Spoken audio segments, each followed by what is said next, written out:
মহিলাদের সিজদা দেওয়ার নিয়মটা বলুন, আর সিজদা দেওয়ার সময় পেট উরুর সাথে লেগে থাকলে কি নামাজ হবে কিনা। অনেক সময় হাজব্যান্ডকে রাগ করে গজব দিয়ে ফেলি, পরে আফসোস লাগে, এতে কি গজব হাজব্যান্ডের উপরে পড়বে? ওযু করার পর প্রাইভেট অর্গানে হাত স্পর্শ করলে কি ওযু ভেঙে যাবে? বিয়ের পরের দিন ছেলেকে শ্বশুরবাড়ির জন্য বাজার করতে হয়, এটা কি জায়েজ আছে? টিভিতে নাটক শিরকের দৃশ্য দেখলে শিরকের গুনাহ হবে কিনা?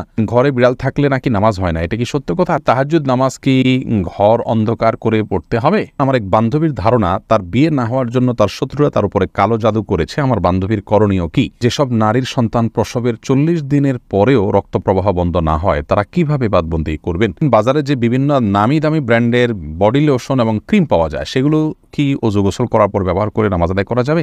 সকালে ঘর ঝাড়ু না দিলে কি কোনো অমঙ্গল হয়? আমরা বিলম্ব না করে চলুন আপনাদের গুরুত্বপূর্ণ প্রশ্নগুলোর উত্তর দেওয়ার আলোকিত ভুবনে প্রবেশ করি। প্রশ্ন করেছেন রিমি খান, আপনি জানতে চেয়েছেন বাজারে যে বিভিন্ন নামি দামি ব্র্যান্ডের বডি লোশন এবং ক্রিম পাওয়া যায়, সেগুলো কি ওযু গোসল করার পর ব্যবহার করে নামাজ আদায় করা যাবে? নামাজ হবে কিনা? জি, নামাজ হবে ইনশাআল্লাহ বিদিনিল্লাহ। ফারহানা ফারিয়া লাবণ্য, আপনি জানতে চেয়েছেন সকালে ঘর ঝাড়ু না দিলে কি কোনো অমঙ্গল হয়?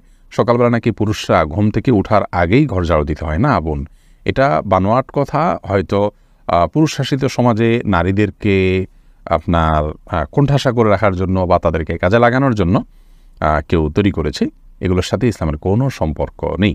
সত্তার তালুকদার জানতে চেয়েছেন স্ত্রী কি স্বামীর ওয়ারিশ? স্বামী যদি স্ত্রীকে কোনো সম্পত্তির ভাগ না দেয় তাহলে কি গুনাহ হবে? যে স্বামী স্ত্রী একে অন্যের ওয়ারিশ, অতএব স্ত্রীর আপনার স্বামীর মৃত্যুর পর স্বামীর সম্পদে ভাগ পাবেন। সন্তানরা যদি থাকেন তাহলে একরকম, কোনো সন্তান না থাকলে আরেক রকম, কিন্তু ভাগ পাবেন। অতএব স্বামী যদি তার স্ত্রীকে বঞ্চিত করেন, সেটি তার অবশ্যই গুনাহের কারণ হবে।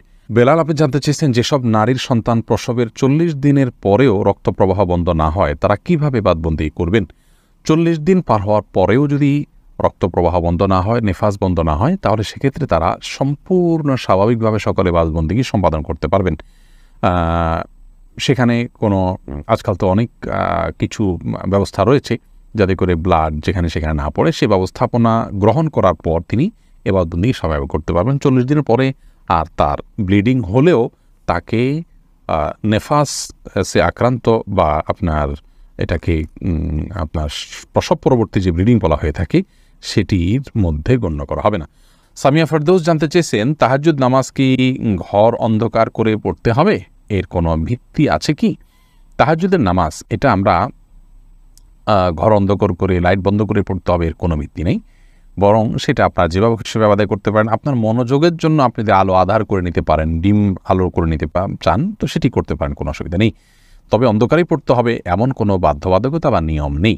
রিসান ভুঁইয়া, আপনি জানতে চাচ্ছেন গরু ছাগলের বট খাওয়া কি জায়েজ? জি, এটা সম্পূর্ণ জায়েজ, তবে এটা যার যার রুচির ব্যাপার। কারোর যদি ভালো লাগে তিনি খাবেন, কারোর ভালো না লাগলে তিনি খাবেন না, একান্তই তার ব্যাপার।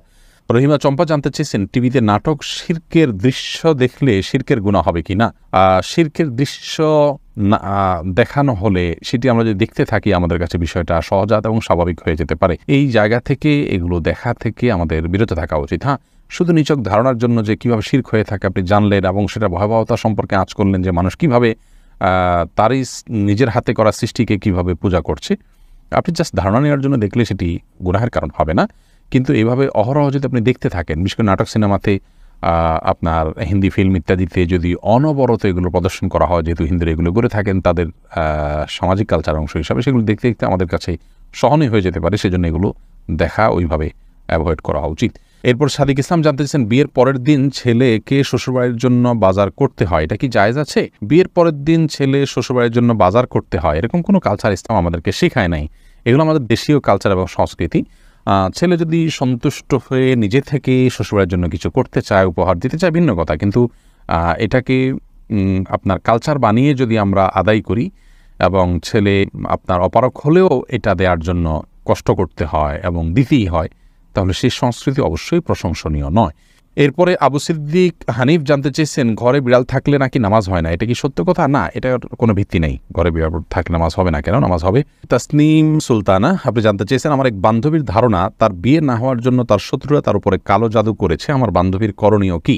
কেউ যদি শত্রুতা করে তা জাদু করেছে বলে আপনার মনে হয়, তাহলে তিনি অবশ্যই জাদু থেকে বাঁচার জন্য রুকিয়া শারঈয়াহ বা শরিয়া বিধিবদ্ধ যে ঝাড়ফুঁক আছে সেগুলোর তিনি আশ্রয় নিতে পারেন। সেগুলোর আশ্রয় নেওয়া বলতে সেগুলোর মাধ্যমে আল্লাহ তাআলার আশ্রয় তিনি নিতে পারেন।